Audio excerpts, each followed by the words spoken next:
Tai yra ta patirtis, kurios vėlgi aš negaliu įdėti jokią CV, nes 16 metų mergaitės nedažnai galvoja, kad gali būti pilotu. Ar jūs norit dabar rizikuoti? Jos yra maždaug nuo 70 iki 100 tūkstančių. Čia žinai, kur ta romantika, kur čia visi įsivaizduoja, jau jeigu tu pilotas, tai žodžiu visur skraidai dar spėjai pabūti. Tai va, ten 40 minučių buvau, ten 40 minučių buvau, ten 50 buvau. Labai bijau vandens, dėl to aš bandžiau surfingą. Bijojai ir lipai į baimę. Jo. Tėvai buvo šokę, aišku.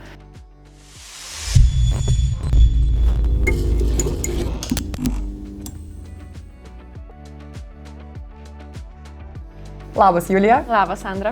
Labai džiaugiuosi tave šiandien čia matydama. Ačiū, kad atėjai pas mūsų svečius. Aš irgi labai džiaugiuosi, kad pakvietėte. Ačiū labai. Taip, tai iš tikrųjų, ar keista buvo grįžti tą alma mater?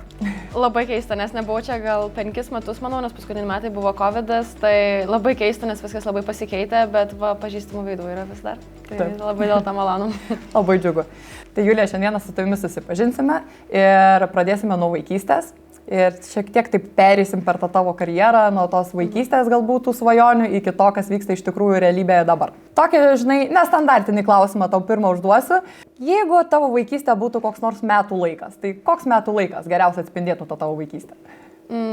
Manau, pavasaris, nes man pastoviai kažkur reikėjo, man reikėjo visko naujo, kažkur, kad viskas ten žydi, man reikėjo tiesiog visko vienu metu. Tai aš manau, kad pavasaris yra tas laikas, kai viskas užgimsta, tai manau, kadangi dabar buvo vaikystė, tai užgimdavo visos tos idėjos begalinės, kažkur nueiti, pabėgti, sulaužyti, užlipti, kažką gero ir negero padaryti, tai vat, manau, kad gal pavasaris tada. Geras. Ok, o jeigu šiaip reikėtų vat, į tą vaikystę šiek tiek pasinerti, žinai, ir atsiminti, gal turi kokią nors prisiminimą iš tos vaikystės, kur tau labiausiai įsiminė? Aš negaliu pasakyti kažkokio tokio konkretaus vieno dalyko, aš tik vėlgi žinau, kad man tiesiog reikėjo visko. Tai man viskas buvo labai įdomu, mama visą laiką manęs nepasivydavo, aš buvau visą laiką ta greita, kur buvo mūsų vienas šeimos draugas, buvo toks didelis, lėtas, viskas, aš ten 10 ratų aplink jį apibėgdavau, kol jis ten pasisukdavo ir suprasdavo, iš kurios aš pusės esu, tai vat, man visą laiką tas, kad aš vis kažkur judėdavau, kažką veikdavau, daug visokių veiklų užsimdavau, tai vat, gal visas tas nesėdėjimas vietoje man labiausiai įsimintinas iš vaikystės. Tai jeigu, pavyzdžiui, dabar paklaustumėm tavo tėvų, tai koks Julija buvo vaikas, tai ką tavo tėvai pasakytų? Aš manau, jie atsidūstų. Pakvepuotų? Jo. Tada pasakytų, kad aš buvau geras vaikas, nes manau, kad visas tos veiklos, viskas, ką aš aktyviai veikdavau, tai jos nebuvo labai blogas. Taip. Mes gal su pusbroliu išrausdavom duobes paplūdimį ir uždengdavom visokiais krūmais ir pagaliais, kad kas nors eitų ir susilaužytų koją, bet manau, kad čia buvo mano didžiausia nuodėmė. Čia jau rimta. Jo, bet daugiau aš manau, kad aš visgi buvau tas pozityvus vaikas ir mama sakė, kad aš nelabai daug verkdavau, nieko, tai manau, kad gal geruoju prisimintų tėvai. Gerai. O šiaip, žinai, visą laiką aš klausiu irgi pašnekovų, visi mes, kai esam maži, kažkuo svajojam būti. Žinai, tai kokia ta tavo svajonė buvo, ar prisimeni? Visiškai vaikystėje neprisimenu, bet aš kažkada, kai jau skaičiau knygas, perskaičiau knygą apie liūtą Elsą. Ir ten buvo knyga apie tai, kaip mergina gyvena kažkur Afrikoje, dabar tikrai neapsimenu detalių, gal ir ne Afrikoje. Mano galvoje tai yra Afrikoje ir augino liūtus, kažką išgelbėdavo, užaugindavo liūtukus ir užsiaugino liūtą Elzą, tai nuo tada aš svajojau, kad aš būtinai važiuosiu į Afriką gelbėti liūtų ir gyvensiu tarp liūtų ir jie mane visi mylės, o kitus žmonės puls. Tai žodžiu, būsi susijęs su gyvūnais. Bet kiek žinau, ir esi susijus šiek tiek su gyvūnais. Šiek tiek jo, tik nesu liūtas ir ne Afrikoje, bet šiek tiek jo. Taip, tai manau, kad dar prie šito prieisim. Jo. Ir, tai vaikystėje svajonė, kiek suprantu, dabar neįsigyvendinos, bet šiek tiek pasikeitė, ne kryptis. Jo. Tai papasakok, Julija, prašau, kur buvo tas toksai gal jau taškas, suvokimas, ką iš tikrųjų liktais norėtum veikti. Gal nebūtinai, ne tai, ką ir dabar darai, bet tiesiog, kur jau atrodė va, tas, nežinau, gal paauglystėj, kur ryškėjo, kuo norėtum būti. Aš visą paauglystę praleidau su šunim, bet aš visada žinojau, kad nenoriu, kad šunis būtų profesija. Kaip ir yra galimybių, yra ten tokių profesijų, kur galėtų būti, bet visada žinojau, kad nenoriu, kad tai būtų profesija, nes tada, kai šunis, su kuriais darbas yra per jausmą, tampa darbo, aš manau, kad tas biški nėra labai gerai, dėl to aš norėjau, kad šunis visą laiką liktų hobiu, o darbo aš nors ir pradžioje nežinau, ką konkrečiai noriu daryti, man kažkaip atrodo visai, man sekdavosi vadovauti žmonėm, kadangi užaugau su 2 berniukais draugais, pusbroliu ir mamos draugės sūnum, tai man sekdavosi jais vadovauti, tai galvoju, kad kažką tokio galėčiau veikti, bet visą laiką žinojau, kad noriu, kad mano profesija būtų labai konkreti, kad aš galėčiau pasakyti, kad va, aš šiandien darbę padariau tai ir tiek, pradirbau tiek laiko, padariau tą ir tą ir va, kad būtų labai konkrečiai pamatuojama. Aš neįsivaizdavau, koks tai gali būti darbas, nes visą laiką kažkas iš marketingo, pavyzdžiui, man visą laiką atrodė, kad tai yra toks apie viską ir apie nieką ir žmogus padaro iš tikrųjų daug, bet nelabai gali pasakyti, ką padarė. Ir taip atrodo, tą patį Reelsą padaryti, nu kas čia per darbas Reelsą sufilmuoti, bet man atrodo, kad čia toks yra nekonkretus, kur aš negalėsiu apibūdinti, nors visi puikiai suprantam, kad visa tai yra labai geras darbas ir labai daug laiko užtrunka ir pastangų ir taip toliau, bet jis nėra, aš negalėjau jo parašyti ant popieriaus, kad aš pamatuoju. Taip, man reikėtų pamatuoti. Bet nežinojau, kas tas galėtų būti, tai daugmaž visi žmonės, kurie moka susišnekėti ir nežino, ką nori veikti, tai visi eina studijuoti tarptautinį verslą. Tai tą padariau. Super. Nu, bet iš tikrųjų tarptautinis verslas tikrai gera terpė, kai gal nelabai žinai, kur tiksliai norėtum būti, nes ne per daug verslo sričių praeini ir gal tada šiek tiek ryškėja tas kelias, ką toliau norėtum daryti. Kai išryškėja tas kelias, tu tą tarptautinį verslą visur gali pritaikyti, jis visur yra naudingas. Taip. Tai dabar, Julija, grįšim prie tų šuniukų istorijos, apie kurią šiek tiek užsiminiai. Tai kas ten su tais šunimis yra? Ką tu su jais veiki? Aš 12 metų susiradau tokią veiklą. Šiaip aš nuo 5 metų prašiau tėvų, kad man padovanotų šunį, nupirktų šunį ir niekaip man jie nesutikdavo. Aš tikriausiai seminamą tada. Tai aš susiradau tokią veiklą, kur yra jaunieji vedliai. Tai yra žmonės, kurie parodose pristato šunis, o būtent išveda į ringą ir parodo teisėjų šunį. Ir šiaip tai gali daryti bet koks žmogus, bet yra atskiras konkursas parodoje, kai būtent jaunieji žmonės iki 18 metų yra vertinami, kaip jie pristato šunį parodoje. Ir pradėjau lankyti tokias treniruotės, tėvams labai nepatiko, nes aš jau daug ką veikiau, jiems atrodė, kad mes net šuns neturim. Kaip aš galiu mokytis dirbti su šunim, jeigu mes šuns neturim? Tai kokia prasmė yra, kai su kažkokiais svetimais šunim? Tai aš pirmą vaikščiau treniruotę su pavadėliu ratuką. Tada man trenerė pradėjo atvesti savo šunis ir taip pabiškiai įsivažiavau. Tai po tų konkursų pradėjo žmonės patikėti ir šunis ir į veislės rinką išvesti, kur jau kaip ir skaitosi rimčiau, kad jau ten yra parodos prasmė. Tai va taip kažkaip įsivažiavo ir taip tapo biškiai jau tokio gyvenimo būdu, nes kiekvieną savaitgalį praleisdavau šunų parodose. Vis kitoje šalyje, kitame mieste, vis kažkur tai tėvai buvo šokę, aišku, nes aš 13 metų pirmą kartą išvažiavau į kitą miestą su svetimais ir tada 15 į užsienį su svetimais žmonėm. Tai negaliu pasakyti, kad tėvai džiaugiasi tuo, bet kas mums uždraudžiama, tai tas dar įdomiau pasidaro.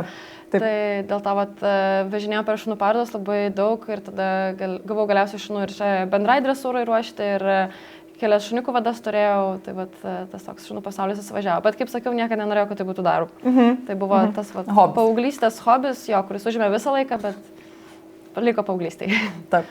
Bet ar buvo, pavyzdžiui, sunku, kai liktais, kaip ir suprantu, kad aplinka kaip ir priešinosi tai tavo veiklai artimoje, kur gal nelabai norėjo, kad čia kažką veiktum su tai šunimis.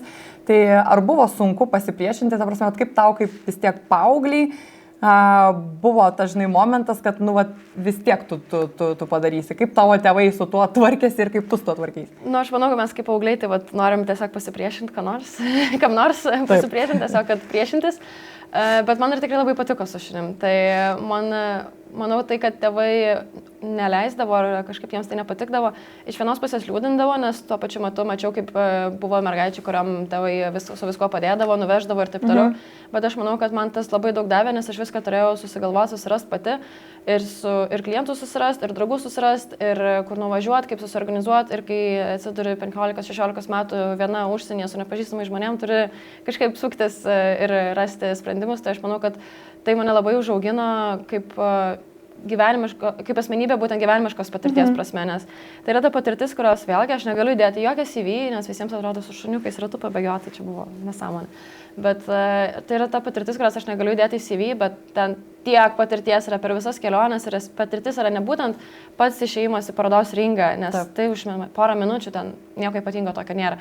Bet viskas, kas vyksta aplink, visos dramos, visas kelionės, pasieniai, vizos, visi šunų dokumentai, viskas, kas tai vyksta, tai tas suaugusio gyvenimas, kurio aš labai nemėgstu, suaugusio gyvenimo dalis, kurios aš nemėgstu, tai papierizmas, tai labai daug to irgi buvo. Tai manau, kad tai labai užaugino kaip būtent asmenybę tą paleisti į suaugusių pasaulį.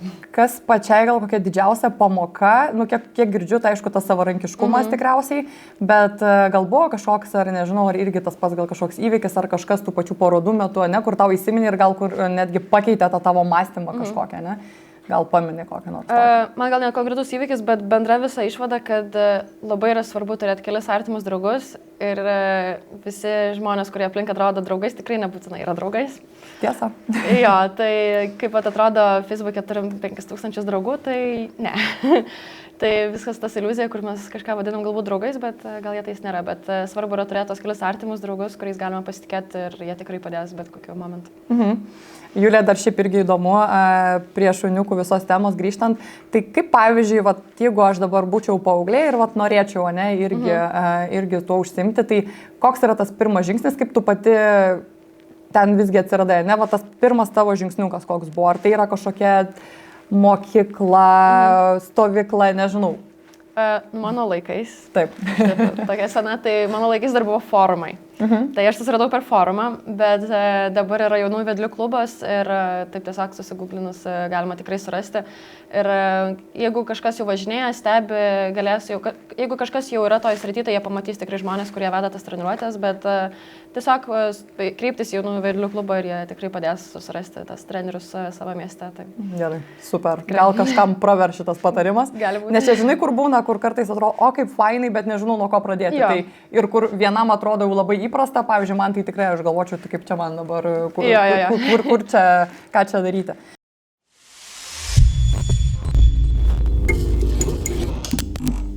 Dabar, Julija, jau taip artėsiu po truputėlį prie va to, ką irgi užsiminėme ir apie tą tarptautinį verslą, ne, ir kur galvojai, kad visko galvoj buvo daug ir priėjai prie studijų etapo. Tai kadangi kartu, galima sakyti, studijavom, nu, šiek tiek gal buvom skirtingose grupėse, bet žinau, kad po studijų tavo kelionė dar pasikeitė. Ir pasakyk, prašau, tai ar teko ofisinį darbą padirbti? Teko ofisinį darbą padirbti. Tai teko 4 mėnesius dirbti Italijai, kai atlikinėjau praktiką Univerui, kur pradžioj labai entuziastinga buvau, nes buvo šunų ir kačių maisto įmonė. Tai vad galvojau, aš tai čia nusimanau, aš tai čia viską padėsiu, buvau kaip tik marketingė, buvau pilna idėjų. Bet marketingo komanda, kurią turėjom, jie buvo visi iš marketingo, bet visiškai ne iš gyvūnų pasaulio. Dėl to viskas, ką aš jiems siūliau, ką aš matau šiaip, kas vyksta mano kasdieniam gyvenime, jiems atrodė keista, nes tai ne taip, kaip jie mokėsi vadovėliuose. Ir jie nukirto visas mano idėjas. Ir dėl to labai nusadino, tai aš tai po 2 mėnesių taip galvoju, nu gerai. Tai dėliausiai tiesiog, ką man sakydavo padarydavo, bet jau mano idėjų tam nebuvo.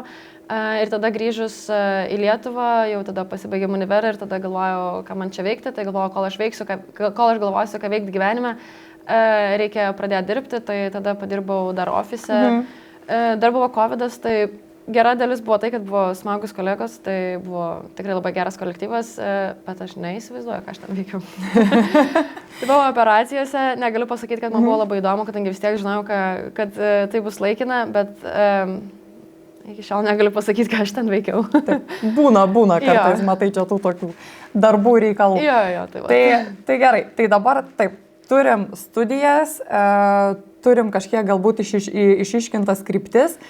Ir tada tu žmogus nutari, dabar tai aš būsiu pilotė. Tai tu dabar man pasakyk, kaip atėjo tau tokia idėja iš vis, nes man asmeniškai atrodo, kad jau žmonės, kurie nori būti tais pilotais, žinai, kur jau jaučiu tenais nuo vaikystės ten svajoja, žinai, tiksliai žino ir daro. Tai dabar kaip tau taip gavosi? Tai va tokių žmonių yra gal pusė. Taip. Tai net nedauguma, manau, kad gal pusė, bet man ta mintis gal brendo ir man visą laiką patikdavo aviacija, galbūt dėl to, kad galbūt tuo metu aš nesuvokiau, kad pati yra aviacija ir kelionės yra atskiri dalykai, taip. Tai yra susiję, bet visgi atskiri dalykai. Man visą laiką atrodė, kad jeigu aš kažkur skrendu, tai jau čia dabar bus, jau dabar čia mes keliausim ir dabar bus viskas labai smagu. Tai gal dėl to man patikdavo, kad tai vat, visą laiką būdavo kažkokios pozityvios emocijos. Bet 16 metų mergaitės nedažnai galvoja, kad gali būti pilotų. Visą laiką atrodo, kad čia darbas tai kažkokiem stipriem, įdegusiais su tamsiais akiniais nuo saulės vyrams. Jo. Bet, toks stereotipas, ar ne? Jo, tas stereotipas yra, jis labai greit sugriūna atėjus į aviaciją. Bet vienas iš pažįstamų, kartu mes sustojame Univerą, į skirtingus universitetus, bet tuo pačiu metu. Ir jis metė Univerą galiausiai. Ir mano tėtis visiems siūlė, gal tu nori tokį darbą dirbti, gal tu nori architektų būti, gal tu nori IT dirbti, gal tu nori ten, ir kažkada jis pasakė, gal tu nori pilotų būti. Ir aš užsiteikiau, sakau, tai būtų labai smagu, varyk, taigi tokia gera profesija, būtinai varyk. Susinerino, sako, tau tai patinka, tu pat ir varyk. Ir tada tu galvoji, ne? Bet tada gavosi, kad vienam sakinį nuskambėjau kaip ir aš ir ta profesija ir tada galvoju, okei, gal galime ir pagalvoti, nes man visą laiką labiau patikdavo matematika negu ten literatūra ir panašiai, tai galvoju, gerai, sritis aviacija man patikdavo, matematika man sekdavosi, darbas yra toks pagal mano kriterijus, kokią norėjau, vietoje aš vis tiek sėdėti negaliu, galvoju, gerai, reikia pasidomėti. Tai pradėjau visko domėtis, nuėjau į mokyklą, kuri yra Lietuvoje, pasidomėjau, jis man papasakojo, kaip viskas vyksta. Ir labai užsidegiau, bet aš kaip užsidegu, taip ir perdegu labai daugelių dalykų, tai galvoju, gerai, dabar suinvestuoti tiek pinigų, tiek laiko, mesti univerą, visiškai tai pakeis gyvenimą ir tiesiog nueiti į sritį, kur gal aš perdegsiu po poros metų. Galvoju, biškiai šiek tiek yra rizikinga, tai sugalvoju, kad pabaigsiu univerą ir jeigu norėsiu, vis dar norėsiu, tai tada jau eisiu studijuoti pilotavimą. Tai visgi tas pilotavimas, jisai atsirado realiai dar, kai tu studijavai tarptautinį verslą. Jo.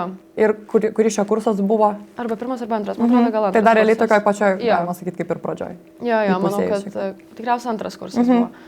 Tai jo, tai aš pradėjau, bet aš tą mintį kaip ir padėjau taip į šoną. Jo, į šoną galvoju, ateis laikas, pradėsiu vėl galvoti, bet taip pabiškai vis stebėdavau, vis sekdavau. Taip. Tai pabaigus univerą, mes online pabaigėm univerą, apsigynėm bakalaurą su draugė, susiskambinam ir aš sakau, aš gyvenime daugiau niekur neįsiu mokytis.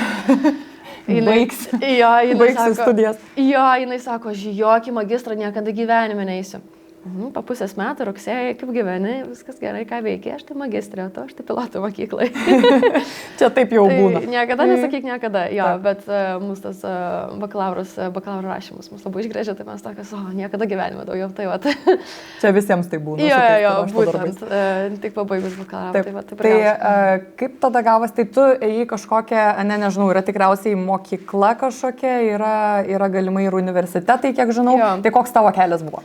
Tai kadangi aš buvau jau pabaigus universitetą, tai aš nesvaršiau variantą eiti universitetą, nes pas mus yra AGAI, kur galima mokytis nemokamai. Yra nedaug vietų nemokamų galima gauti, bet galima mokytis universitete ir tada galima gauti ir bakalaurą tuo pačiu. Bet užtrunka apie 5 metus, priklauso ten nuo skrydžių, kiek įmanoma, kiek oras leidžia, kiek viskas. Ir tada yra privačios mokyklos, tai jos arba susijusios su avialinijom, arba atskirai yra, kaip Lietuvoje yra mokykla, ji nesusijusi su avialinijom. Jie turi kažkokias sutartis, bet yra atskirai veikianti įstaiga. Ir aš nuėjau į Air Baltico mokyklą, kuri yra visiškai po avialinijų sparnu. Tai aš ten rinkausi irgi iš kelių tų mokyklų, bet visgi laimėjo Air Balticas. Tai ir dabar tos studijos, aš kiek žinau, tai tikrai brangiai kainuoja.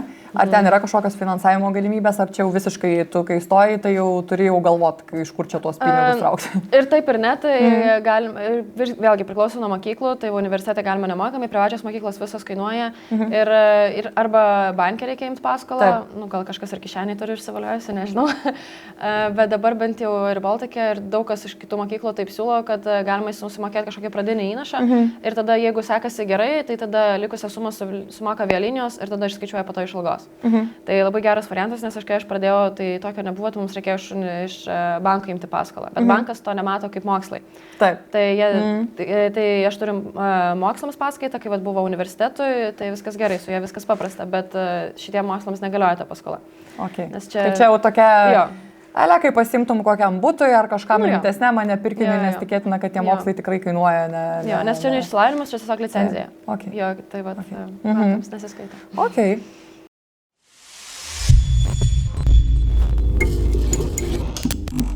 O jeigu nepaslaptis, Julija, kokia yra ta studijų kainų, bent jau apytiksliai, kad šiek tiek orientuotis gal ir žiūrovams pagelbės?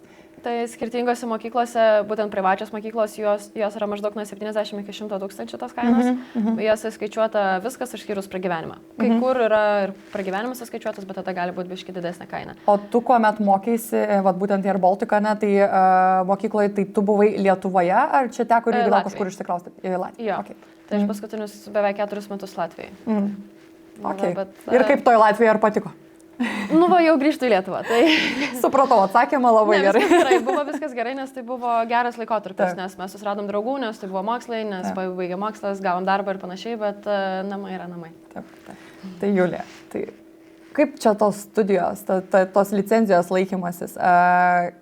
Tu sakei, kad tu žmogus nemėgstantis popierių, ne? Jo. Bet aš jaučiu, kad čia tai popierių nemažai turėtų būti. Tai koks tas studijų, žinai, procesas, kaip tau pačiai, gal koks didžiausias iššūkis tose studijose tau buvo, ne? Nes vis tiek, sakykime, taip sakyčiau, būti tarptautiniam versle, ne, kur yra ir marketingo, ne, ir tų pačių ir skaičiukų ir visko, ir iššokti į tokį pilotavimą, aš manau, kad visai tokia kitokia tema. Tai kaip tau sekėsi ir koks gal didžiausias iššūkis labiausiai tau čia buvo?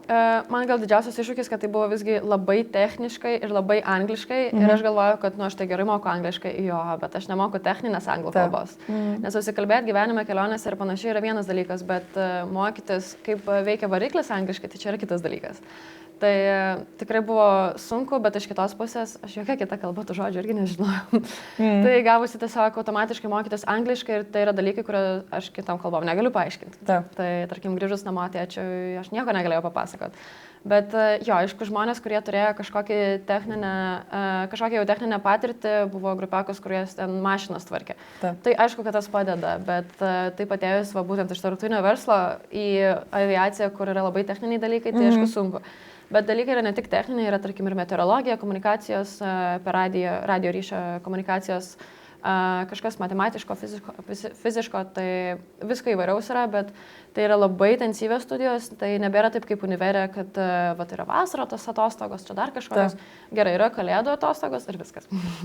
Nes vasara skraidimas, šaltuoju metų laiku yra teorija, tai yra labai intensyvu, nes per 2 metus žmonės nuo nulio tampa pilotais komercinių lėktuvų. Tai yra tikrai labai intensyvu ir nei hobiams, nei labai pramogoms ten laiko nebelieka, bet aš tai, jeigu reikėtų rinktis, tai aš rinkčiausi tokį variantą, kai greitai ir intensyviai, negu per 5 metus ir su daug atostogų. Tai Julija, dabar grįžtant prie to stereotipo, ne, kur sakei, kad, žodžiu, čia tik vyrai gali būti pilotai, ne, stiprus, gražus ir visokie kokie, tai dabar griauni tą stereotipą, bet kiek, pavyzdžiui, pačiai dabar tenka susidurti su tuo, kad yra daugiau moterų piločių, ar mes galim taip sakyti, jaučiu, kad ar ne. Bet ar iš viso, ar dominuoja moteris bent kažkiek, ar tai yra visiškai pavienės situacijos? Daugiau negu anksčiau, bet ne daugiau negu vyrų. Tai bent jau pas mus kompanija yra 10-15% moteris, tai čia yra gana didelis procentas. Jau vis daugėja, tikrai ir mokykloje daugėja, ir avialinijose, kas jau skraido, tai tikrai daugėja. Bet tas negaliu pasakyti, kas stipriai jaučiasi, galbūt kažkas kažką ir pagalvoja, ar kažkas gal iš kapitonų, gal kartais slidžiai man kažkaip atrodo, gal jie nelabai taip pasitikė ir yra laimingi, bet niekas niekada to neparodo, nepasako. Jie visi puikiai supranta, kad jeigu yra licenzija, tai visiems reikalavimai buvo vienodi. Visiškai nesvarbu, kokios yra lyties, kokio amžiaus, kokios pilietybės, jeigu yra išlaikyti egzaminai, jeigu yra išlaikyti visi patikrinimai skrydžių, tai reiškia, žmogus nusipelnė tos licenzijos. Tai dėl to šita situacija tikrai gerėja ir tikrai daugėja moterų, bet dauguma, aišku, vis dar vyrai. Nu, aš tikiu, nes taip ir atrodo.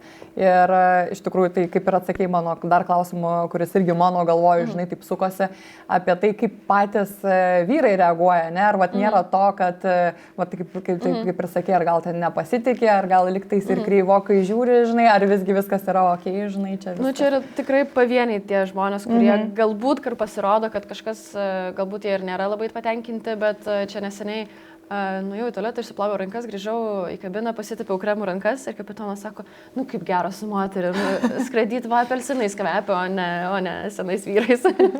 Tai dauguma tikrai visiškai normaliai reaguoja ir džiaugiasi galėdami mokinti ir viską. Didžiausias skirtumas man visą laiką pasijausdavo arba nuėjus su grupiokais į barą, nes tada aš viena su daug vaikinų, kur iš šono galbūt atrodo nelabai gerai, bet jie visi yra kaip broliai, tai jeigu kažkas jau priekabėjo, tai aš bet kurį galiu griebti, atsiprašau. Ir laiptais lipant vis ten lagaminą pasiūlo panešti. Tai gerąją prasme, tas didžiausias skirtumas, tai jis yra gerąją prasme. Ir jie visi irgi, kai mes mokykloje visi mokėmės, akademijoje mokėmės ir vien vaikinai ir mes kelios merginos, tai jie mums rūpinasi, jie mums viską padeda, organizuoja. Viskas tik gerąją prasme.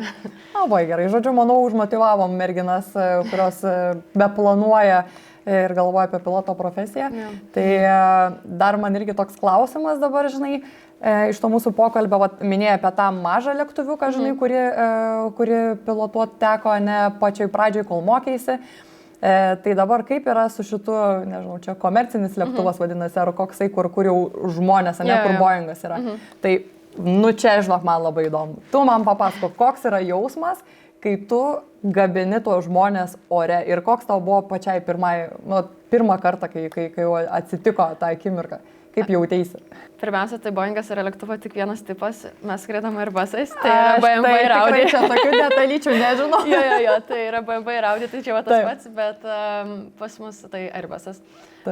Bet pirmiausia, tai daugeliu žmonių atrodo, kad atsakomybė, bet nežinau, aš gal jaučiu didesnę atsakomybę prieš save ir kapitoną, kad viskas būtų gerai negu prieš žmonės, gal čia nėra gerai, nežinau, gal taip negalima sakyti, bet tiesiog man nėra tokio, kad jeigu jau yra žmonės, tai čia tada reikia gerai prieš juos pasirodyti, o jeigu čia žmonių nėra, tai tada koks skirtumas, galim kristi, ne? Tai, kažkaip tokio nėra. Taip, visom prasmėm reikia atsakingai, aišku. Jo, tai aišku, tada kartais, jeigu ten ne pas geriausias tupimas, tai tada būna pagalvoti, tikriausiai ten labai bus laimingi, bet šiaip, ta atsakomybė yra, bet pirmiausia atsakomybė yra prieš save, nes, pačiam irgi nesinori kažkaip čia blogai pasirodyti, nes irgi, jeigu kažkas bus, sakykime, labai blogas tupimas žmonės, tai išeis, pakomentuos ir viskas, jiems tai nieko. Man tai bus klausimas, kodėl buvo toks blogas tupimas. Aišku, visokių tų tupimų blogo, čia, kad jau būtų problemos, tai čia turi būti jau labai blogai. Tai nedažnai šiaip kažkam atsitinka, bet man didesnė atsakomybė vis tiek yra prieš save, nes kažkaip mes kabinoje esam dviese ir niekada nėra tokios minties, kad mes kažką padarysim dabar ne taip ir žmonėms bus blogai, nes visgi tai yra tokie vienetiniai atvejai ir visos aviacinės katastrofos yra tokios vienetinės, kad mes kasdien apie tai negalvojam. Aišku, žmonės, jeigu retai skraido, gal jiems yra baisu, gal jiems atrodo, kad būtent jų lėktuvas nukris, bet kai mums tai yra kasdienybė, mes negalvojame apie tai, kad šiandien tai jau nukrisim. Tai, tokio tai niekada nebūna. Aš tikiu, kad jūs taip negalvojate. Jo. Bet šiaip, pavyzdžiui, vis tiek, tikriausiai, mažesnis lėktuvas ir jau tas didesnis, vis tiek gal turi kažkokių skirtumų, ne? Čia kaip mes su kolegom prieš tai diskutavom, kad viena yra vairuoti lengvai automobilę, o kita tai sunkvežimį, žinai. Yeah. Tai kaip čia yra su tais pačiais lėktuvais ir pačiai, koks tas jausmas, žinai, buvo. Tai jo, aišku, skiriasi pirmas dalykas, vienas tas lėktuvėlis, jis yra toks mažas, mielas ir jį galima apeiti, užlipti ir, žodžiu, viskas su juo galima padaryti, mes jį rankom tempiam. Ta prasme, vienas žmogus nenutemptų, bet mes jį iš dviejų pusių stumėm, jo, dviese. Tai, jis yra tokio dydžio, kad, jeigu mes jį taip stumdom, tai jis tai tikrai nedidelis. Tai didelis lėktuvas, aišku, pirmiausia jaučiasi jo gabaritai, bet jo logika yra ta pati, nes veikia ta pati fizika, ta pati magija, viskas veikia taip pat. Tiesiog, kad jis galbūt yra labiau automatizuotas ir dideliam lėktuve yra daugiau apribojimo, daugiau taisyklių, visko, nes visgi tai yra skirtas ne mokytis skraidyti, o jau kaip ir skraidinti keleivius. Dėl to ten yra daugiau visokių apsaugų, apribojimų ir taip toliau. Tai vis mes, kai dar mokėmės akademiją, mums sakė, dabar džiaukitės, kol gali skraidyti, nes greitai jūsų skraidimas pasibaigs. Nes realiai, taip, mūsų didelio lėktuvo pilotavimas nėra pilotavimas, tai yra kompiuterio valdymas. Tai... Norėjau klausti, ne? Jo. Kiek žinau, tai tikriausiai yra tas autopilotas, ne? Tai realiai taip kaip gal ir pačioj pradžioj tu kažkiek užsiminiai, kad realiai tas nusileidimas jaučia, ne? Ir pakilimas, tai yra tas irgi piloto didžiulis darbas, kur jau padarai, jeigu viskas gerai ir toliau jau skrendi, tada yra tas autopilotas. Jo, tai pradžioj kylam visada patys, tai galima įsijungti autopilotą anksčiausiai 400 pėdų, tai čia apie 100 kažkiek metrų. Tai čia kelios sekundės praeina. Galima maždaug iki 10-15 minučių, kol ten iki tam tikrų aukščių užkylam. Dar būt be autopiloto, bet jau viršui skrendant, tai jau privaloma, kad būtų autopilotas. Ir tada besileidžiant, vėlgi galima atsijungti šiek tiek anksčiau autopilotą, bet dažniausiai atsijungiam likus maždaug minutė 2 iki nusileidimo. Bet nusileis lėktuvas gali ir pats. Tai kartais žmonėms atrodo, kad jau jeigu pats lėktuvas leidžiasi, tai bus labai gerai, labai įvairiai būna. Tai būna, kad visiškai nuostabiai lėktuvas pats nusileidžia, būna taip nusileidžia ir galvojam, blemba. Viskas gerai, ta prasme, viskas yra limituose ir tiesiog gal keleiviams neatrodo labai minkštai, bet keleivių įvertinimas, jis turi nieko bendro su tupimo kokybė. Čia kur kartais atrodo, kad čia mes taip biški nukritom, čia taip stipriau, tai čia jau blogai nutupėm. Pirmas dalykas, kartais reikia nutupti stipriau. Antras dalykas, kad taip, kas keliams atrodo stipriau, gali mums netrodyti stipriau, gali būti visiškai normalus, kad čia jo. Tai čia taip mūsų vertinimo kriterijai labai skirtingi. Taip. O aš galvoju, žinau, kad keleiviai kartais iš vis tikriausiai didžiąją dalim nieko nesupranta, nei supranta, kad yra autopilotas. Aš iš vis anksčiau tai tikrai galvojau, kad čia viską visur valdo žmogus, iki pakilimo, nusileidimo ir dar kartais galvodavau, tai kažin, kaip tie pilotai ten, žinai, gyvena, kai ten kokių 12 valandų skrydis yra. Aišku, yra 2 pilotai dažniausiai, ne, nes yra... Jeigu 12 valandų skrydis, tai ir daugiau. Jo, tai mes tokių ilgų neskraidom, bet avialinijos, kurias skraido per Atlantą ir visus ilgus skrydžius, tai jo, tai ten jų yra ne 2 ir jie turi privalomai eiti ilsėtis. Tai jie turi specialias vietas, kur jie turi eiti pamiegoti ir jo, Tai galiu pasakyti, kad manau, kad didžioji dalis visai taip galvoja. Aš jau tik ūktelėjau šiek tiek, tai irgi jau pasigilinau, tai supratau, kaip ten viskas vyksta.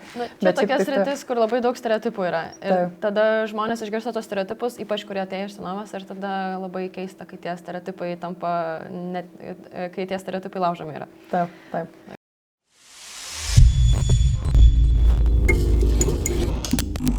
Kiek tu laiko jau skraidėjai dabar jau su keleiviais kartu? Tai neseniai švenčiau 1 metus skrydžių su keleiviais. Tai sveikinam. metai ir porą savaičių. Jo. Ir koks jausmas? Kaip jautiesi? Labai gerai.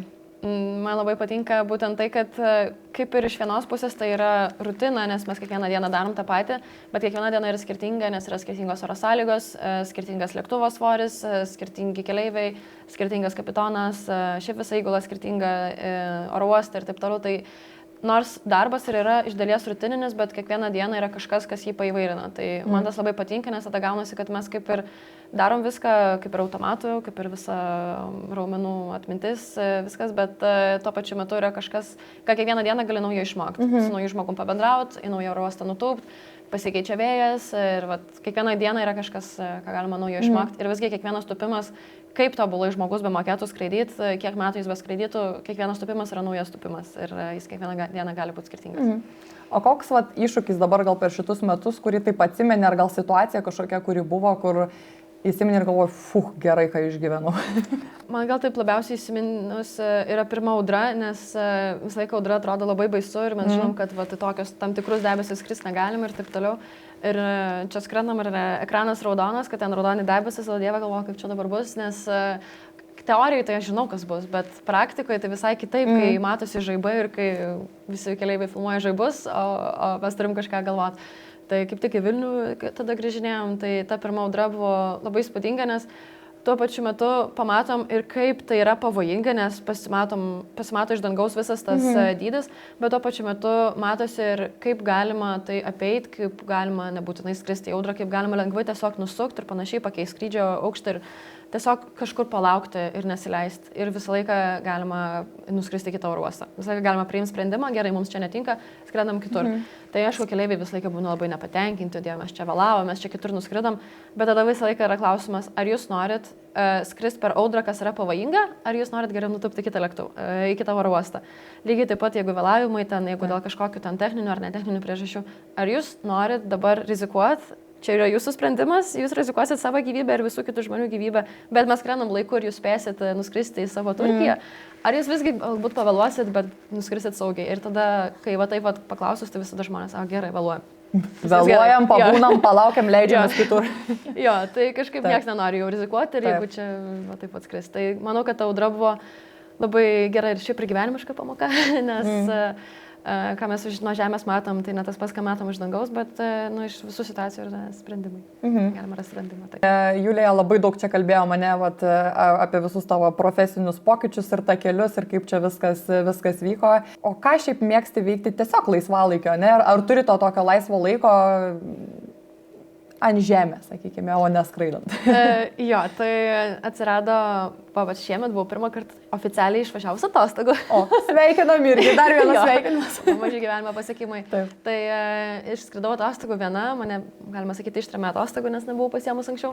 Tai išskridau į Balį, pabandžiau surfingą, labai patiko surfingas. Labai bijau vandens, dėl to išbandžiau surfingą. Bijojai ir lipai į baimę.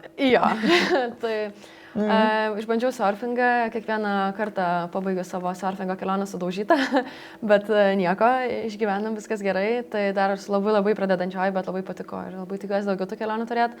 Ir skraidant virš Alpių vis pažiūrėdavau ir pagalvodavau, va ten tiesiog paimti šunį ir eit pasivaikščioti. Tai vat buvom Bergene labai gražu, virš Alpių skraidėm ir tada vieną dieną supratau, kad aš tai galiu paimti šunį ir eit pasivaikščioti.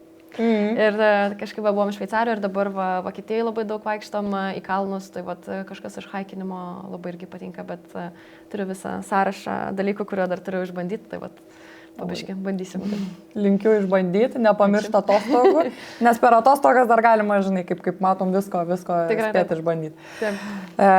Tai Julija dar užsiminė apie tuos skrydžius ir apie Alpes ir kažkiek prieš tai apie tą pačią Turkiją, nes su keleiviais. Tai o pati kur dažniausiai šiaip skraidai, kokios yra tos kryptis? Tai mes kaip avialinijos skrendam pagrindę po Europą, yra šiek tiek ir ne Europai krypčių, bet mūsų lėktuvas nėra skirtas 12 valandų skrydžiams ir taip toliau, tai viskas pagrindę yra aplink Europą. Tai mūsų kaip ir pagrindinė bazė yra Ryga, bet realiai tai iš visur pabiški. Tai taip. Visą Europą pažiūrim. Gerai, kokia šalis, kuria pačiai buvo, kur nuskridai ir gal dar net nežinau, gal tarkim ir neteko lankytis ir kur paliko įspūdį, nes tikriausiai vis tiek turit kažkiek laiko, ne, aišku, priklauso nuo visokių skrydžio grafikų. Dažniausiai tai 40 minučių. 40 minučių, rimtai? Nes dauguma skrydžių yra apsisukamieji, tiesiog skrendam ten, išleidžiam keleivius, išvalo lėktuvą ir tada sulipinam naujus keleivius ir skrendam atgal. Bet turim ir komandiruočių, kai jau tada kažkiek laiko atsiranda. Čia žinai, kur ta romantika, kur čia visi įsivaizduoja, jau jeigu tu pilotas, tai žodžiu visur skraidai, dar spėjai pabūti ir aš aišku tave, kai Instagram'e seku, tai man tai panašiai, žinai, ir atrodo. Bet čia tas toks tiesiog. Jo, yra kur ir pabūnam, bet tas žemėlapis, kur atrodo, va ten visur prisiskraidam, tai va ten 40 minučių buvau, ten 40 minučių buvau, ten 50 buvau. Oro uosto zonoje. Jo, būtent, tai bet labiausiai mano didžioji meilė yra Šveicarija, kažkas nuostabaus. Ir iš oro uosto, tai man Bergenas labai patinka, nes ten pats užėjimas ir visas skrydis labai gražu. Tai irgi viena iš tokių vietų, kur labai norėčiau nuvykti. Linkiu būtinai ten nukeliauti.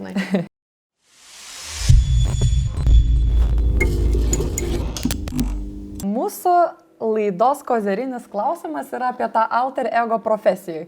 Tai čia labai daug visko aprašnekėjom ir vaikystėje išgirdom, koks tu aktyvus vaikas buvai ir iki šiol esi labai aktyvus žmogus. Tai kaip manai, kuris tas gyvūnas geriausiai atspindėtų tavo tos bruožus, ne, kuriuos tu turi savyje, koks tai gyvūnas galėtų būti? Aš labai ilgai galvoju ir buvo labai sunkus klausimas, kaip jau sakiau, bet aš dabar sugalvoju, kol kalbėjom, kad aš galiu rinktis ne gyvūno rūšį, bet konkretų gyvūną. Tai ne visai aš tą pati sugalvojau, bet man tėvai pasakė. Aš dabar, mes turim vokiečių aviganį, jie 11 metų ir aš dabar turiu ispanų vandens šunį, jie yra 3 metai. Ir jį labai mėgsta gyventi. Ir man tėvai sako, kad čia yra mano karma, nes jie mane turėjo užauginti, o aš dabar šitą šunį auginu. Ir jie sako, kad aš galiu pajausti, ką tai reiškia, nes jei visur reikia, jos mėgstamiausias dalykas gyvenime yra duris, nes jos atsidaro. Ir pro jas galima bėgti. Tai jei visur reikia, visko, mano draugė kažkaip dabar padėjo išvesti šunį, sako, toks jausmas, kad jį labai skubėjo. Sakau, jis skuba visada. Sakau, pasakyk man, kada jį neskuba. Sako, jo, tiesa. Tai manau, kad mes mano šuniu esam labai panašios ir viena kitą labai gerai atspindim. Linkim sėkmės mūsų grafikos dizaineriai eilinį kartą, nes, taip sakant, mūsų pašnekovai vis tiek išradingai randa sprendimų ir lauksim nuotraukos šuniuko tada.